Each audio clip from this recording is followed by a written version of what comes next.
Bom dia a todos, meu nome é Magno Federici Gomes, hoje é dia 1º de 9 de 2020 e nós estamos na nossa aula de Direito Previdenciário da Escola Superior Dom Helder Câmara e a temática de hoje é judicialização da saúde.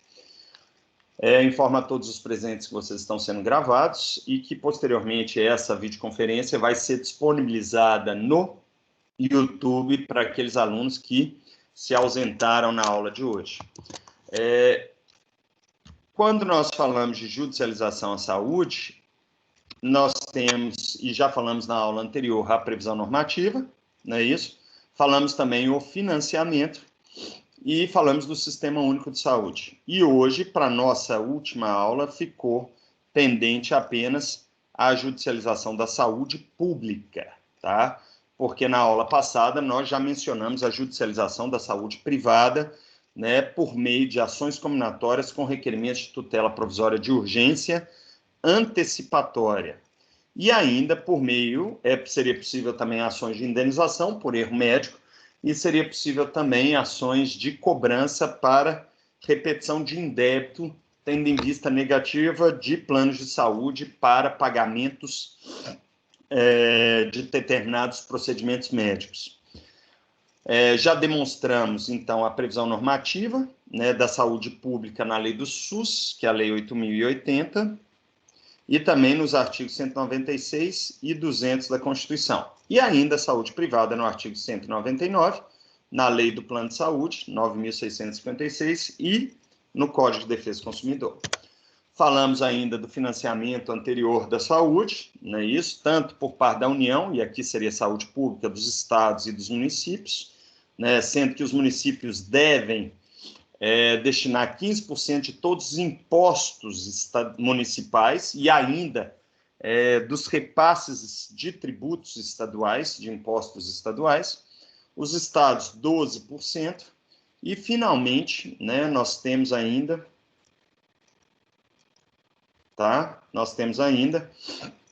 a União aplicando a mesma destinação anterior de recursos do ano do exercício anterior, tá? Mais a variação percentual do PIB, de maneira positiva.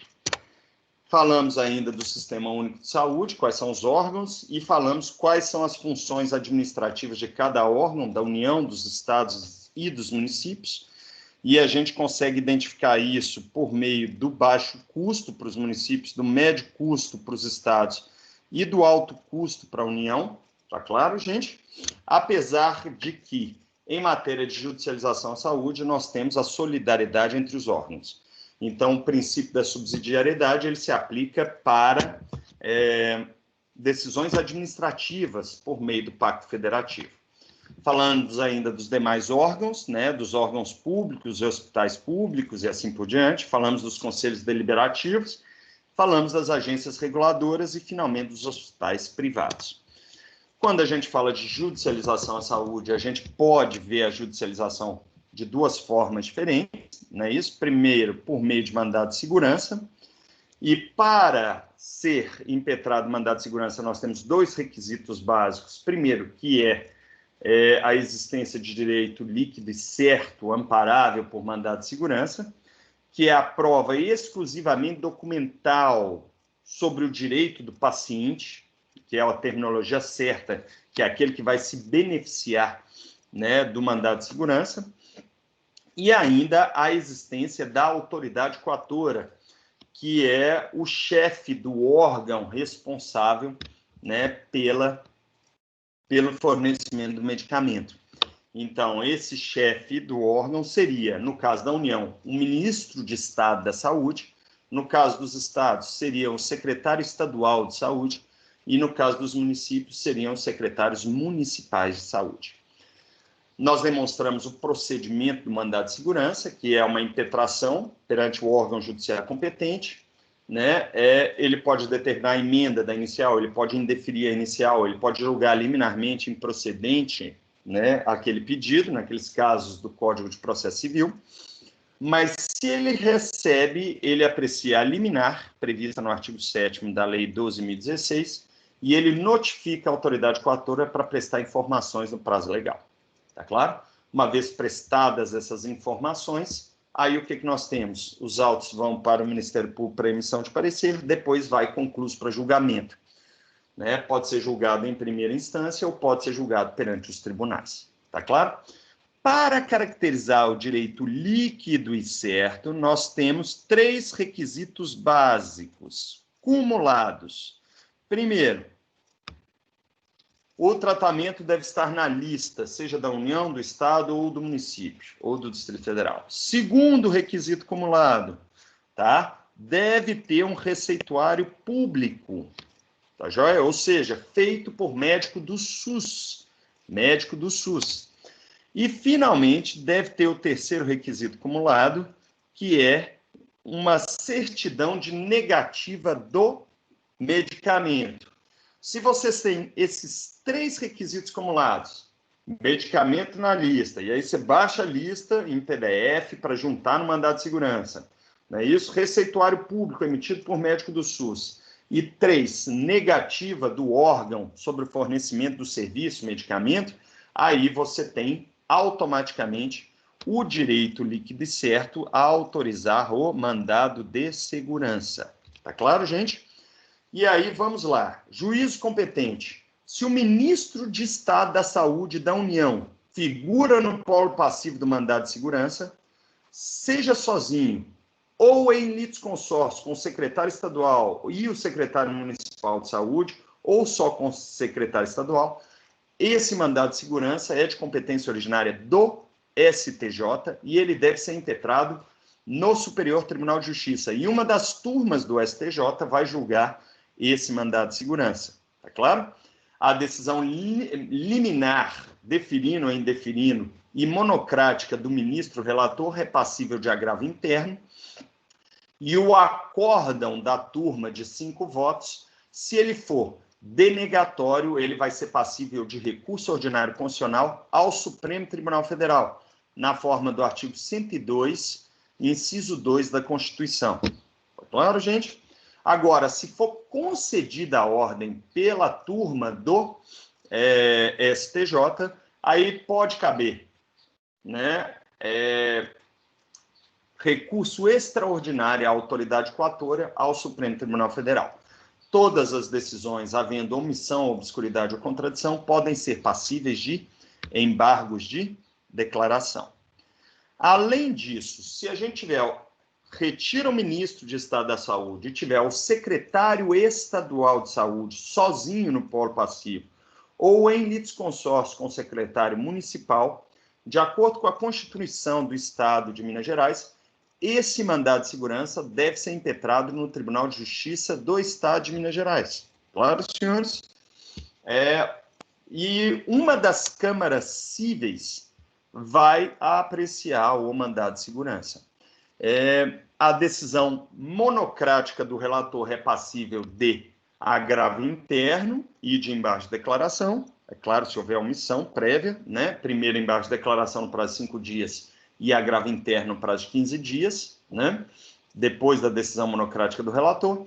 E o acórdão da Câmara Cível vai ser passível de recurso ordinário constitucional se for denegatória a ordem, se ela for denegada, né? E vai ser passível de recurso especial e extraordinário, né, para o STJ e o STF, se for concedida a ordem.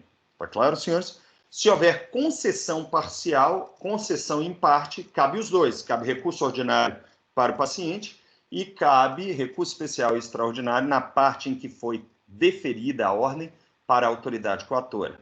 É óbvio que cabe embaixo de declaração se houver omissão, obscuridade ou contradição antes desses respectivos recursos. E, finalmente, nós temos que, se o mandado de segurança for impetrado só em face do secretário municipal de saúde, secretário municipal de saúde, o mandado de segurança passa a ser de competência de primeiro grau de jurisdição, da Vara de Fazenda Pública Municipal. E lá ele vai tramitar também de acordo com a Lei 12.016 e nós vamos ter o quê? As seguintes decisões possíveis. Da decisão interlocutória que defere ou indefere a liminar, cabe embargo de declaração, e depois o agravo de instrumento, na forma do artigo 1015, inciso 1 do CPC, e da sentença do juiz vai caber apelação, né? Seja concessiva à ordem ou denegatória à ordem. Salientando que, se for concessiva, tem ainda o reexame necessário na forma do artigo 496. A apelação está prevista no artigo 1008 do CPC. Finalmente, nós falamos ainda nos casos em que não tem direito líquido e certo. E para esses casos que não tem direito líquido e certo, nós temos uma ação combinatória, que é uma ação autoexecutiva, né, que vai tramitar pelo procedimento comum do CPC, se for de vara da Justiça Federal ou de vara de Fazenda Pública, ou ainda vai tramitar de acordo com a Lei 10.259 ou 12.153 dos Juizados Especiais de Fazenda Pública ou Juizados Especiais Federais, se o valor de causa for inferior a 60 salários mínimos, sabendo que a competência do juizado é absoluta.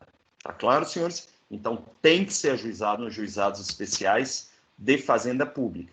Como é que você faz esse valor de causa? Você verifica o valor mensal do medicamento e multiplica pelo período que você tem que utilizar, o número de meses desse medicamento. Se for medicamento de uso contínuo, então você multiplica o valor mensal por 12, para saber, de fato, se a competência estaria nos Juizados Especiais de Fazenda Pública. Saliento ainda que a ação pode ser ajuizada nos Juizados da Infância e Juventude, e ela vai ser ajuizada no Juizado de Infância e Juventude se nós tivermos o beneficiário da prestação sanitária, um menor incapaz, menor de 16 anos, que esteja em situação de risco à saúde. Tá claro, senhores? E aí vai para o Juizado da Infância e Juventude. Relembro a vocês que dispensa o direito líquido e certo e pode ser realizada qualquer tipo de prova, inclusive a prova pericial. Tá claro? Inclusive a prova pericial. Muita atenção. Quando a gente fala disso, então, se o receituário é particular, eu já aconselho essa ação. Se o medicamento não está na lista do SUS ou é um medicamento experimental, aí é essa ação e não tem dúvida. Tá claro, senhores? Tudo bem?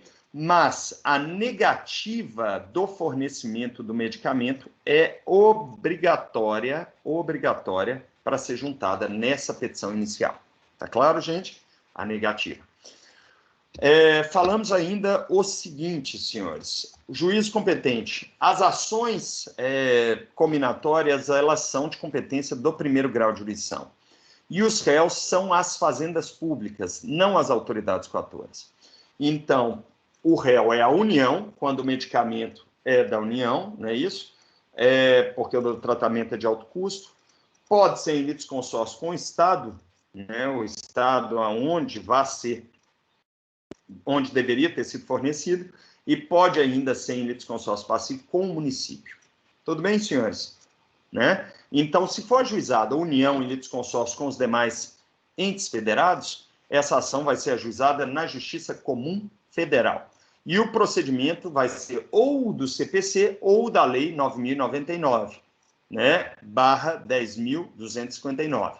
E para isso eu aconselho a vocês a assistência do vídeo sobre juizados especiais que está disponibilizado no nosso canal do YouTube. Tá claro, gente? Os recursos cabíveis nesse caso, tá? Seriam da decisão interlocutória da Justiça Comum Federal, seria agravo de instrumento ao TRF, e a apelação ao TRF, com o reexame necessário, obrigatório, se for julgado procedente o pedido. Tá bom, senhores? Agora, se for juizado especial federal, tá? Vai caber recurso inominado de instrumento da decisão liminar, que está previsto lá no artigo 4º e 5º da Lei 10.259, e da sentença final vai caber recurso inominado no prazo de 10 dias. Tá claro, senhores? Finalmente, em se tratando de Estado no polo passivo sem a União, seja ele sozinho ou em litisconsórcio com o município, aí você vai ajuizar a ação na vara de fazenda pública estadual ou no juizado especial de fazenda pública estadual. Os recursos são os mesmos: agravo de instrumento da decisão interlocutória e apelação, se for na vara de fazenda pública estadual, e ainda, se for no juizado especial de fazenda pública estadual, nós temos recurso inominado de instrumento, artigo 4º e 5º da 12.153, e ainda recurso inominado da lei 9.099, se não me falha a memória, artigo 42 da lei 9.099. Se ficar só o município no polo passivo, porque o tratamento era de baixo custo, então nós temos o seguinte: normalmente vai ser juizado especial, né, de fazenda pública municipal, e aí nós teremos o quê? Essa ação tramitando perante o juiz do juizado especial de fazenda pública municipal, do juizado especial de fazenda pública municipal. Agora, se for causa que demanda a produção de prova pericial, então vai tramitar exclusivamente na vara de fazenda pública municipal. Saliento que em Minas Gerais, né, pelo que eu tenho ciência, né, salvo se mudar a orientação, não se produz prova pericial nos juizados especiais de fazenda pública estaduais e municipais. Tá claro, senhores? Essa foi a nossa aula de hoje. Informo a todos que essa videoconferência vai ser disponibilizada no YouTube, não é isso, como foi falado no início, nesse endereço.